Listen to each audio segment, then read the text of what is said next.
हरिः ओम्। लोकाभिरामं रणे रङ्गधीरं राजीवनेत्रं रघुवंशनाथं कारुण्यरूपं करुणाकरन्तं श्रीरामचन्द्रं शरणं प्रपद्ये। बोलिए राघवेंद्र सरकार की जय। जय सिया राम, जय श्री राधे, हर हर महादेव। आज मैं हजारिया महाराज चित्रकूट धाम में निवास करता हूँ। आज मेरे मन में एकांत में भाव आया कि मैं अपने समस्त श्रद्धालु भक्तों के कल्याणार्थ 12 ज्योतिर्लिंगों में सर्वप्रथम सौराष्ट्र में स्थित सोमनाथ शिव जी का महिमा का वर्णन करूं, तो आप सभी लोग बड़ी सावधानी के साथ श्रवण करें। निश्चित ही इस महिमा को श्रवण करने से आपको दर्शन का पुण्य लाभ प्राप्त होगा, पर आपको पूरी महिमा का वर्णन श्रवण करना पड़ेगा। जय सोमनाथ, जय सोमनाथ।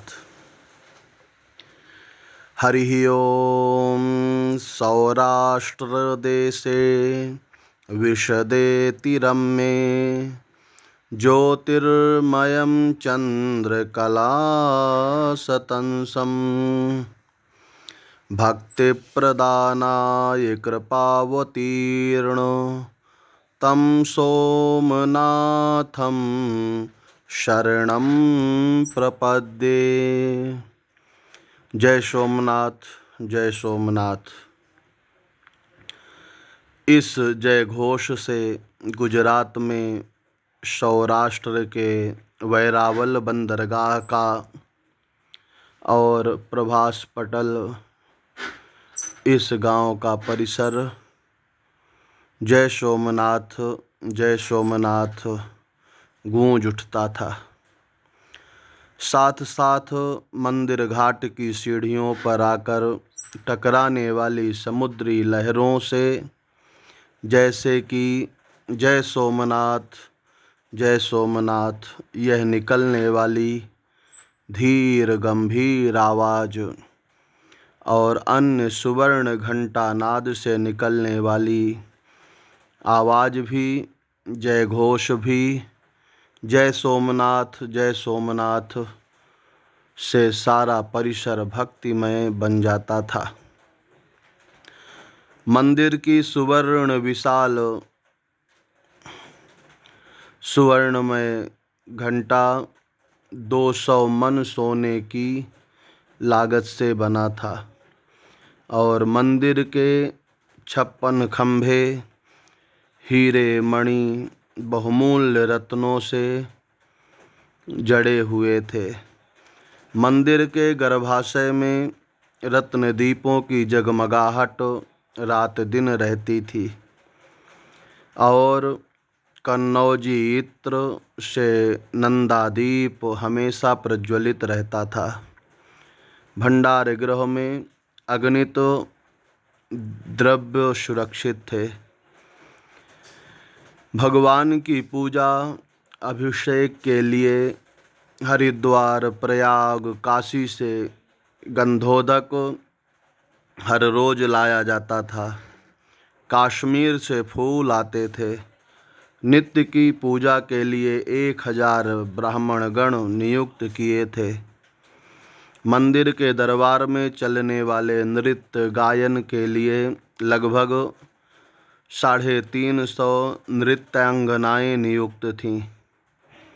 इस धार्मिक संस्थान को 10,000 गांवों का उत्पादन इनाम के रूप में मिलता था।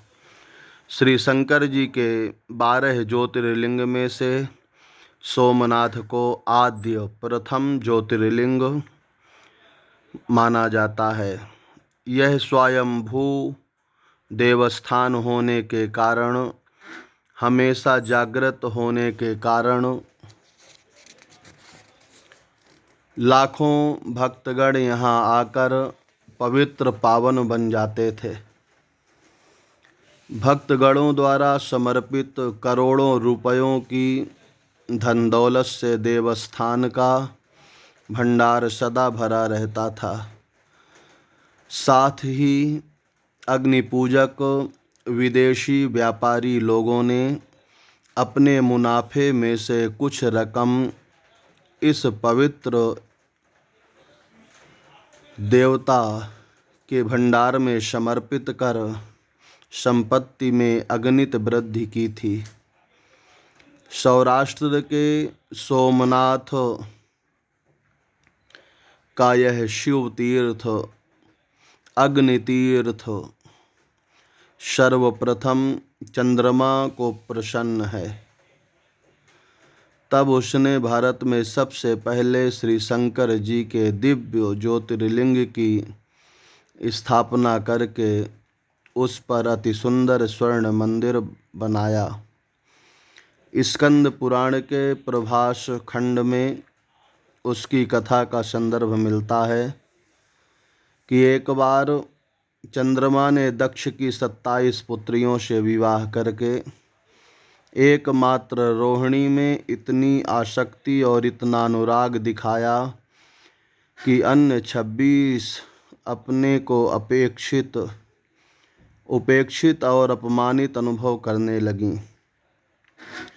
उन्होंने अपने पति से निराश होकर अपने पिता से शिकायत की तो पुत्रियों की वेदना से पीड़ित दक्ष से अपने दामाद चंद्रमा को 2 बार समझाने का प्रयास भी किया गया, परंतु विफल हो जाने पर उसने चंद्रमा को क्षयी होने का शाप दिया। चंद्रमा उस क्षयी श्राप के कारण ब्रह्मा जी के पास जाकर उनसे शाप का निवारण पूछने लगा।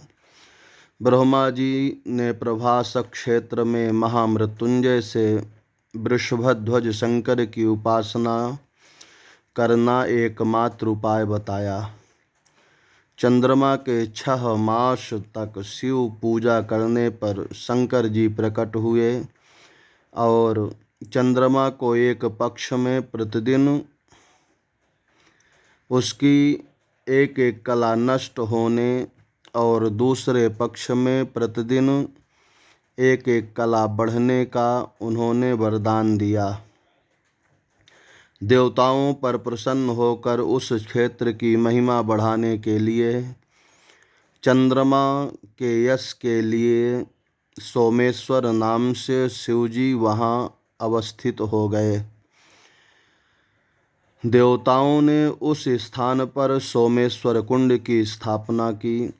इस कुंड में स्नान कर सोमेश्वर ज्योतिर्लिंग के दर्शन पूजन से सब पाप नष्ट हो जाते हैं और मुक्ति की प्राप्ति होती है। चंद्रमा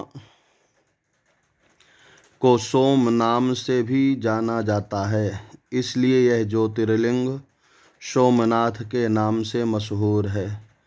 चंद्रमा को इस स्थान पर तेज प्राप्त हुआ, अतः इस स्थान को सोमेश्वर कहते हैं। सोमेश्वर शिव जी के नाम से जानते हैं।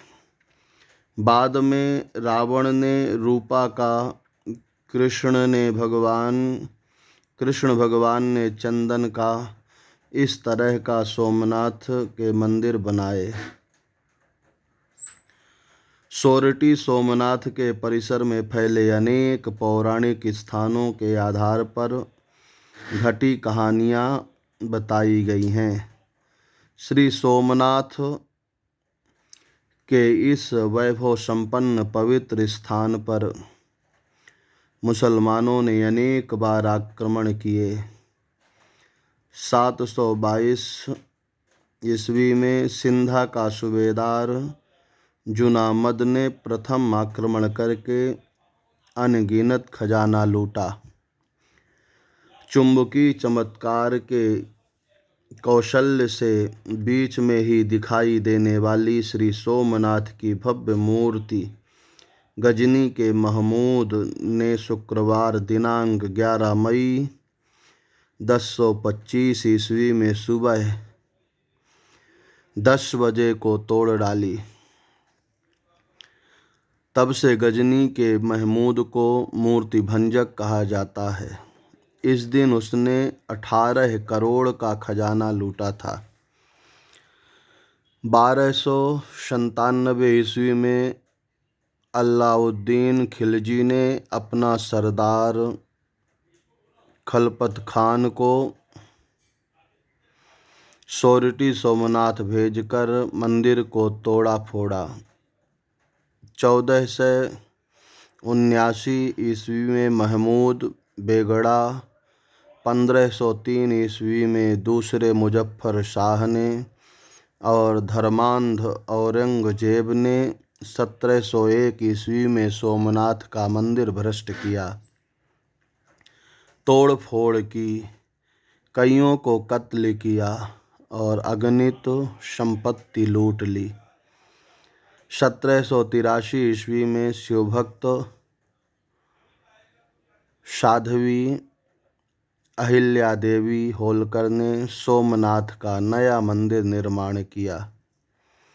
भारत की आज़ादी के बाद गुजरात के शेर सरदार वल्लभ भाई पटेल ने महाराष्ट्र के काका साहब गाडगील जी ने सलाह से श्री सोमनाथ मंदिर का जीर्णोद्धार किया। भारतीय शिल्पकला की स्वर्गीय सुंदरता का एक बेजोड़ नमूना इस भवन से विश्व का ध्यान इसकी ओर आकर्षित किया।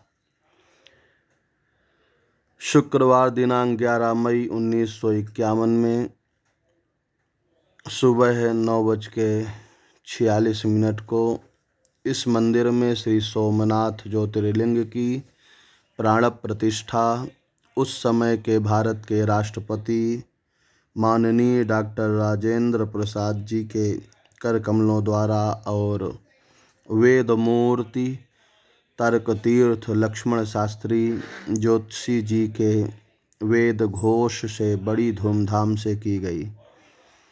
भारत का यह आद्य ज्योतिर्लिंग करोड़ों भक्तों का श्रद्धा स्थान है। लाखों यात्रियों की भीड़ यहाँ सदा लगी रहती है। अनेक सिद्ध सत्पुरुषों का संग लोगों को प्राप्त होता है। दाताओं के दान से श्री सोमनाथ जी के वैभव में फिर से वृद्धि होने लगी है। नास्तिक लोगों ने मंदिर को तहस नहस किया था, परंतु भारतीयों का श्रद्धाभाव और अभिमान कोई नष्ट नहीं कर सकता। उसका साक्षात प्रतीक है श्री सोमनाथ ज्योतिर्लिंग। समुद्र तट पर कठियावाड़ के प्रदेश में स्मारक और पौराणिक स्थान हैं। उनकी कथाएं पुराण प्रसिद्ध हैं। उनमें से सूर्य मंदिर अति प्राचीन है। उसमें मूर्ति नहीं है, लेकिन मंदिर की प्राचीन शिल्पकला इतनी उत्कृष्ट है, वहाँ के भग्नावशेष पर दृष्टि डालने से मालूम होता है। भद्रकाली मंदिर अति प्राचीन है। उसके प्रवेश द्वार के पास दाहिनी ओर की दीवार पर 51 काव्य पंक्तियों का शिलालेख है। उस पर राजा कुमारपाल ने जो मंदिर बनाए और दान धर्म किए, उनका संदर्भ खुदवाया गया है।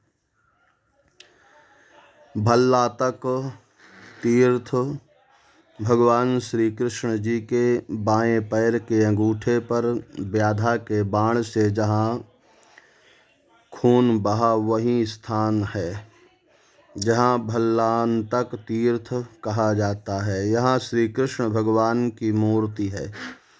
इसी स्थान पर अर्जुन को सुभद्रा प्राप्त हुई। कार्तिक पूर्णिमा को यहाँ बड़ा मेला लगता है।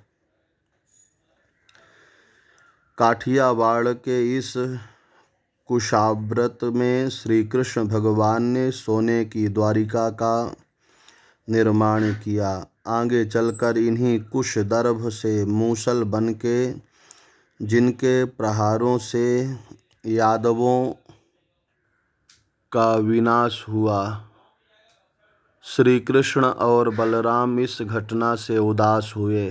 बलराम ने समुद्र में प्रवेश किया और एक समुद्र गुफा में घुसकर अपना अवतार समाप्त किया। आज भी वह गुफा दिखाई जाती है। देहोत्सर्ग इस स्थान पर हिरण्या नदी पर एक विशाल घाट बनाया हुआ है।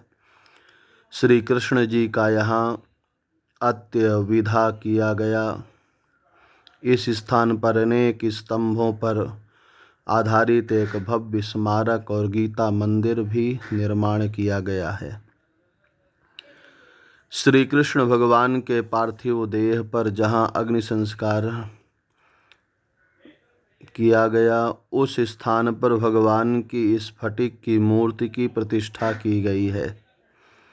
वहाँ खड़े रहकर जब हम श्री कृष्ण भगवान की मूर्ति का दर्शन लेते हैं, तब भगवान श्री कृष्ण का पूरा जीवन वृत्तांत हमारे सामने खड़ा रहता है।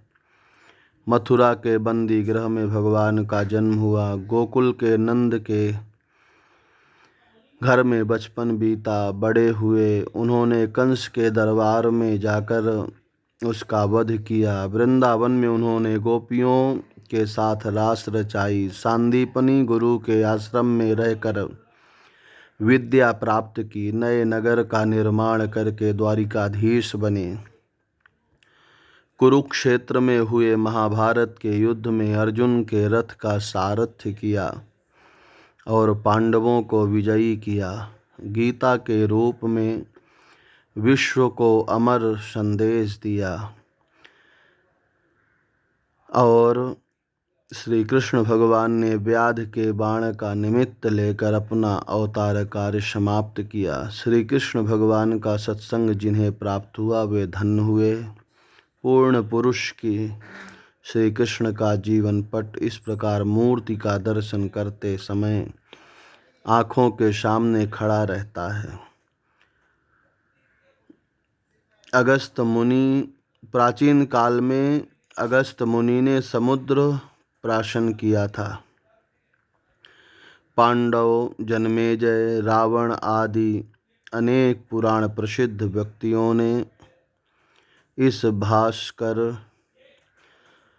तीर्थ का दर्शन किया। माघ महीने की शिवरात्रि के दिन सोमनाथ ज्योतिर्लिंग का महोत्सव बड़े ठाठ बाट के साथ मनाया जाता है।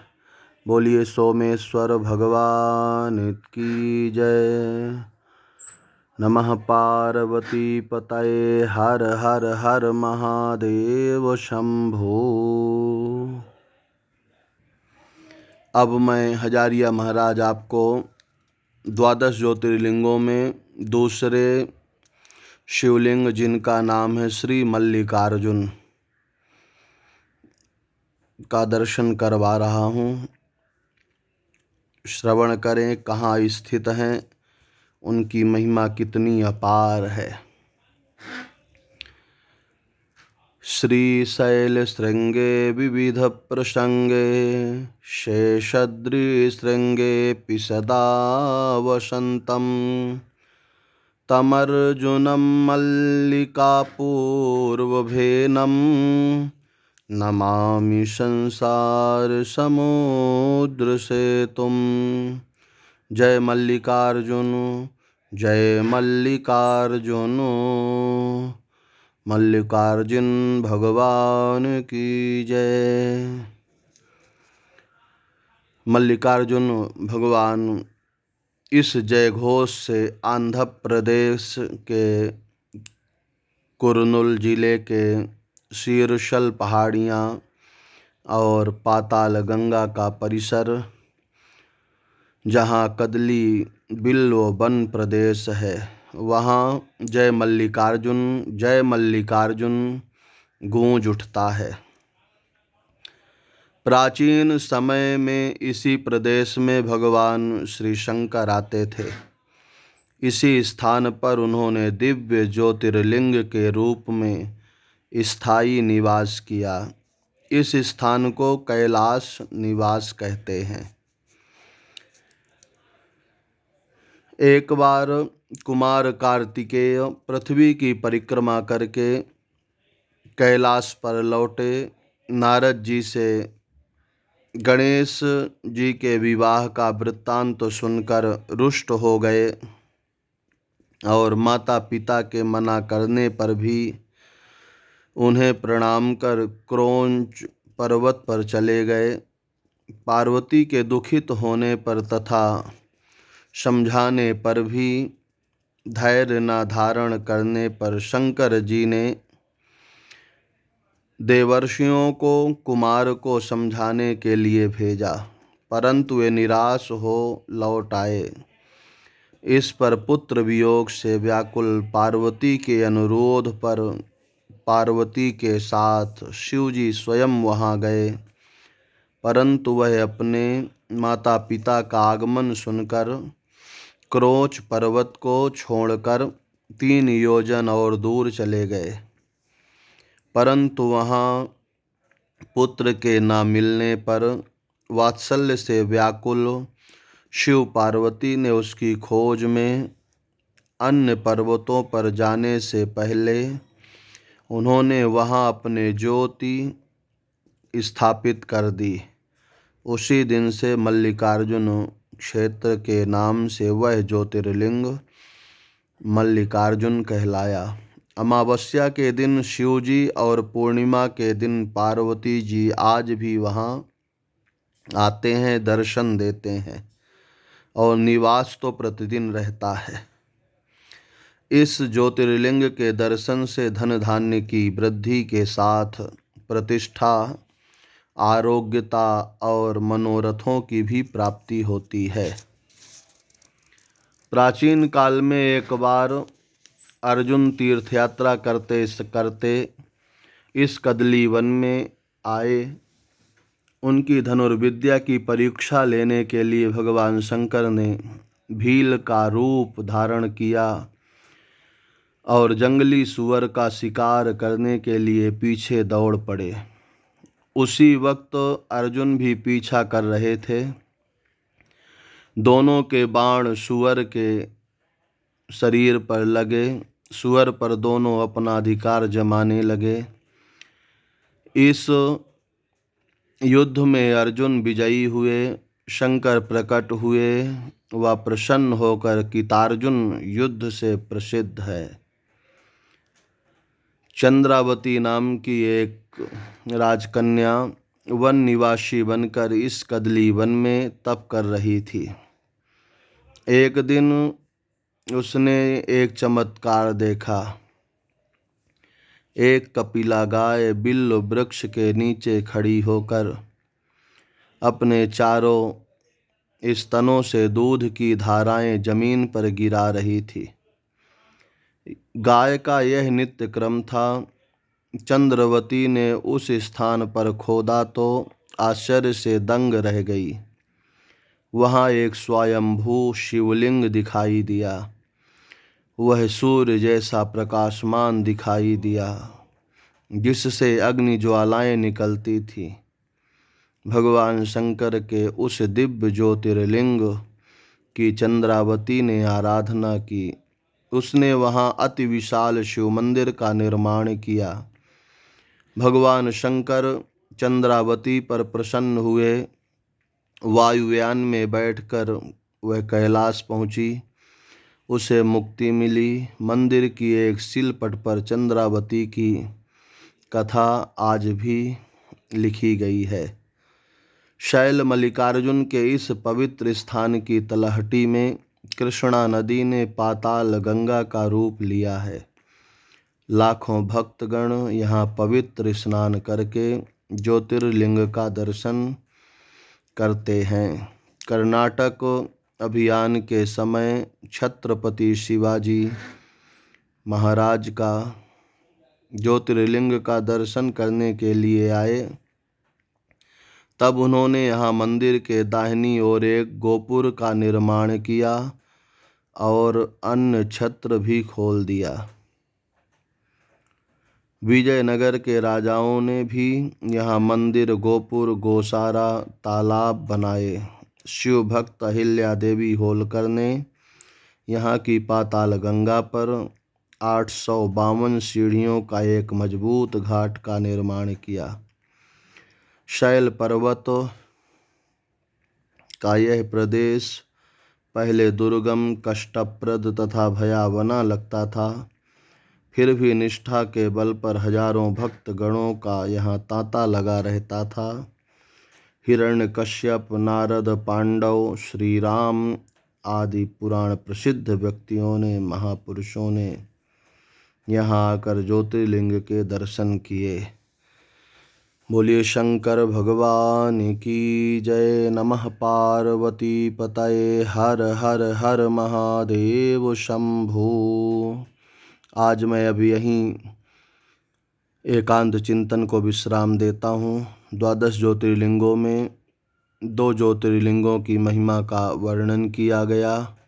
आप सब लोग श्रवण करें। निश्चित ही आपको सद्बुद्धि, सद्ज्ञान प्राप्त होगा, जिससे आप देश में नहीं विश्व में कीर्ति प्राप्त करेंगे। जय सिया राम, जय श्री राधे। हर हर महादेव।